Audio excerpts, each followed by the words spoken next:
Monolith's F.E.A.R series is an oft-discussed game. Many an article has been written about how splendid its AI is, why the combat is so satisfying, how the visual presentation was cutting edge for its day, but that's not why we're here.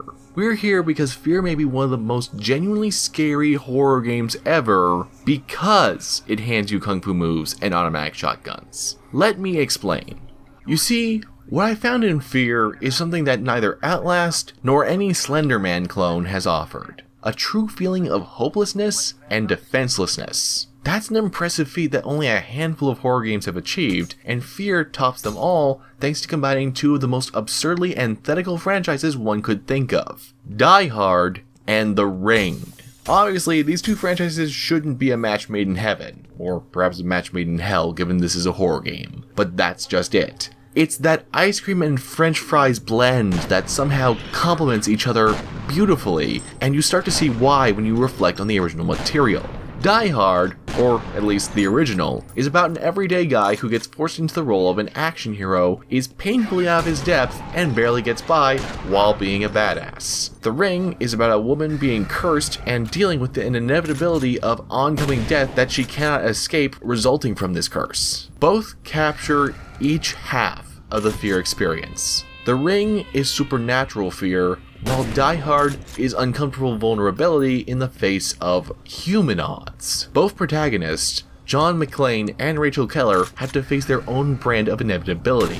This theme of inevitability is very central to a lot of Japanese horror and, coincidentally, many action movies. Because we know the rules for each of them. The action hero always wins, and the horrific monster always wins. So, some very interesting things happen when you combine these two rule sets. Suddenly, there's no guarantee who will win, and you're left uncertain as to what's happening next. This is where F.E.A.R starts us off.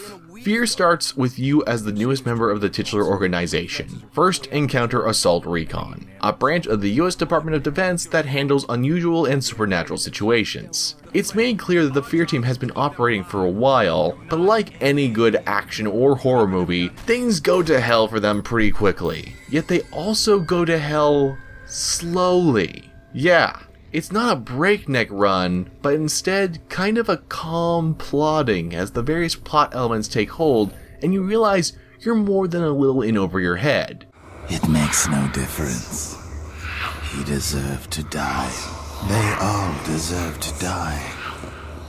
It's rather straightforward. You're sent in to stop a cannibal madman by the name of Paxton Fettel, who's supposedly psychically in charge of a platoon of soldiers. So far so creepy, but nothing too worrying for you. You can dual-wield pistols and slow down time with your reflexes. You're Neo without the Matrix. You got this, you go through the first few levels, you're feeling good.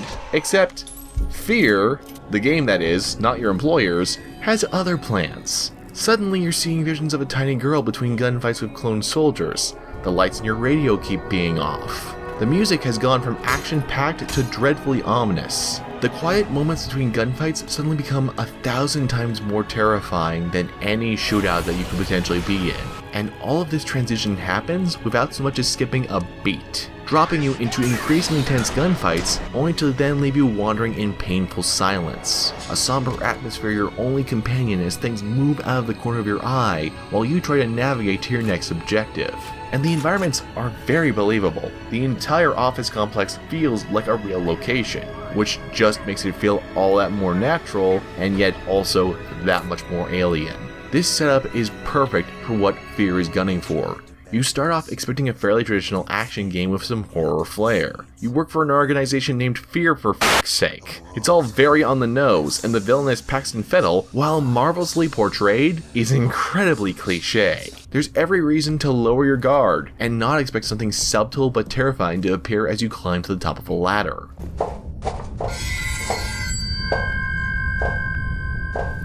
They left her in darkness. They left her to die. And there's almost this cheekiness to it, this dark mirth. The game is having fun with toying with you. It's not just simply trying to scare you, it's amusing itself. Now, you might still be thinking, oh come on Elijah, that's one of the oldest tricks in the book, someone appearing at the top of the ladder? And you'd be right. If I had been playing something like The Evil Within, I'd have seen it coming from miles away. Except F.E.A.R doesn't do that. It has proper setup. The music is a nigh constant oppressor. Your flashlight is unreliably quick to run out of power, and additional audio cues are primed to strike at just the right moment. There's no loads of foreshadowing, there's just the right amount. You're busy wondering if you'll find another medkit or some ammunition, but the music is seeping in, and just as you round the corner, you're face to face with a demonic child staring at you with menacingly empty eyes. And then she vanishes. And you're honestly not sure if something horrible is going to happen if you turn around, or if you keep going forward. And you can't just stay there. This is the other critical part of F.E.A.R's scares. As often as it may chuck a dead body down a ventilation shaft or give you a horrific flashback sequence, it just as frequently gives you moments of quietly thumbing its nose at you. Like I said, they like to just make fun of you. It's demeaning, it's demented, and it's so genuinely creepy. Technically, there's no real threat in these moments, but you overreact because you're consciously primed for threats to shoot at, and unconsciously growing unnerved. It's a pervasive feeling that swells inside you over time, taking root with the sort of pacing you'd expect from Alien or the original Halloween. The fights with the various clone soldiers are engaging in their own right, but their primary purpose is not as the threat stimuli, but often as the release mechanism. They're what gets you comfortable so that you're ready to be scared. By blowing off steam with a few gunfights, you stop looking for spooky happenings until they suddenly appear. Or do they? In several cases, you also get false flagged audio disruptions that lead to nothing. Other times, you can miss them entirely if you're looking in the wrong direction, but all that means is that you realize you missed something and that there could be a problem thereafter. Sometimes, you'll even turn around and find a horrifying sight. You can never feel absolutely certain. Doubt overwhelms, and you know that for all your skills, at best, you can maybe endure what lies ahead. You can't stop it, nor can you escape it, but you can survive. You're helpless, alone, and dealing with powers beyond your reach. At this point, that shotgun in your hands feels like it's just for show. The very elements of action serve to disarm you, leaving you more helpless than any manic flight with a camcorder ever could. Sounds pretty terrifying, if you ask me. Are you alright? Oh, sure. I'm having a hell of a time.